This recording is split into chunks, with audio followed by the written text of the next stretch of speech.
Hello there and welcome back to another edition of the Hot Lap Classic Remastered. This time we're taking a look at the 1966 Shelby GT350. This is, of course, a classic Shelby Mustang, the first of a long line of Shelby Mustangs actually. A car that's almost, I guess, put Shelby on the map. Obviously you have like the Cobra and the GT40 project. But really, like, in terms of things someone could actually buy that is Shelby branded, this was it. Sort of a race car for the road, the modern day equivalent of a GT350R or a ZL1 Camaro or something like that, which is very cool. I think you could even rent these through Hertz at one point, like rent-a-races, and that's probably the reason there isn't an awful lot of these left, and when they do pop up, they are worth a lot of money. I think this is one of the most valuable of the Mark 1 Mustang. So naturally, of course, we stuck the racing modification on it, which is a very sort of bland racing mod. I guess it makes sense. It's just got the number 10 on it. A bit of a shame because there's some very cool colour combinations for this car, but nevertheless, got to give it the best chance we possibly can because it's a classic muscle car, and as we know, they're not particularly great to drive. I'm not sure how this one's going to be, but I'm not expecting an awful lot here. Front engine, rear wheel drive, 559 horsepower, 1,084 kilos. For a muscle car, it's got really good stats actually, so I guess it will be interesting to see how it gets along on our track. The GT350 is going to have 6 laps of the Motorsports Land track and odds at the best time it possibly can. Our current leader is the Suzuki Cultus Pikes Peak version, set a time of a 26.540. The GT350 is not beating that. In terms of sort of where this is going to go, well, its sort of main opposition is the most classic muscle cars are sort of around 31.7. It's beaten those straight away. I was about to say, the GT500 Shelby set a time of a 31.775, I think it was. And this has just blitzed that.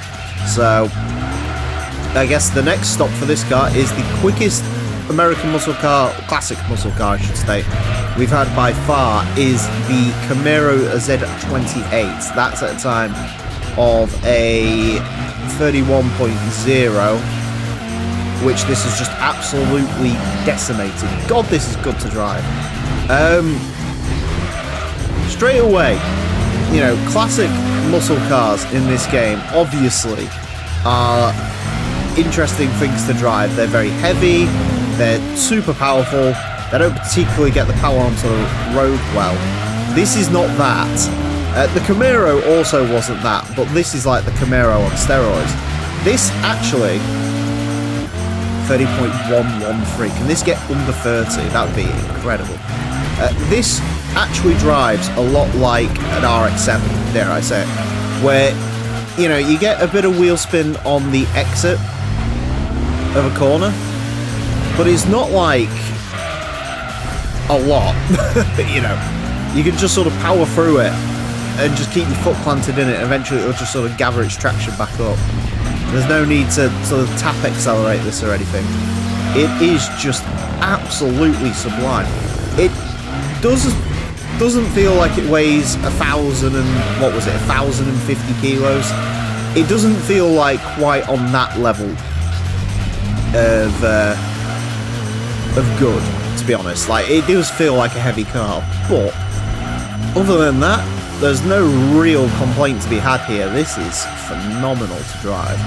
I'm really hoping we can get a good final lap in. I think the lap that I did though was pretty peak, to be honest. But it's this sector here. A little bit hard to sort of get it through there. The front end isn't super compliant through that sector, but it isn't horrible through there, but it isn't like it just isn't got the grip that I'd really want from it.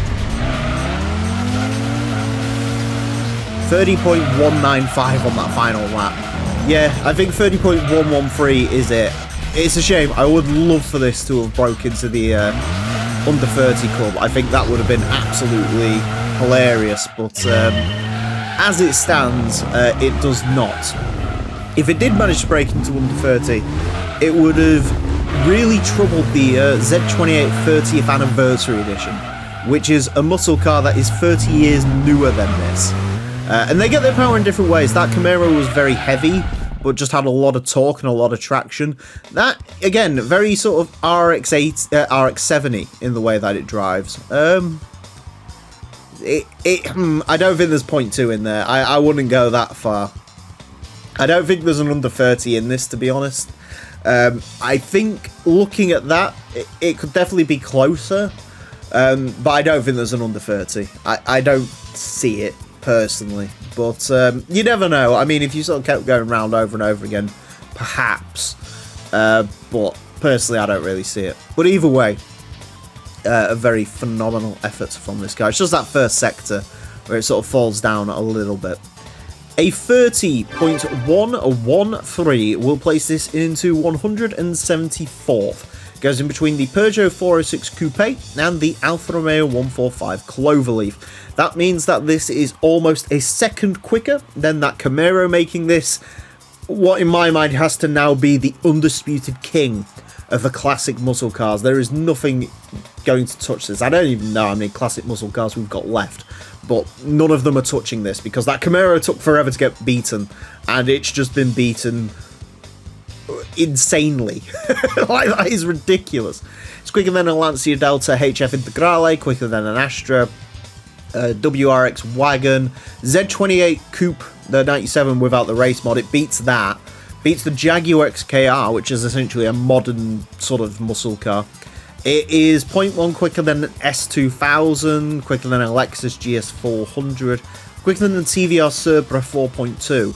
It is a real car list, like a properly good car. Like I say, it is in contention for quickest muscle car. I think the quickest muscle car we've had is the Camaro SS, which is admittedly about 0.6 up the road, but this is, I think, about 0.5 up on the new Mustangs, which don't make as much power as this, but even still, they're newer vehicles.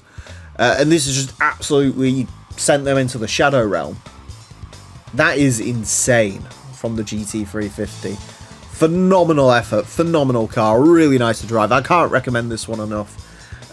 One of the true unsung heroes of this series. Anyways, that's it for this episode. Thank you all very much for watching. Join me next time, and I'll be driving something completely different. Until then, farewell.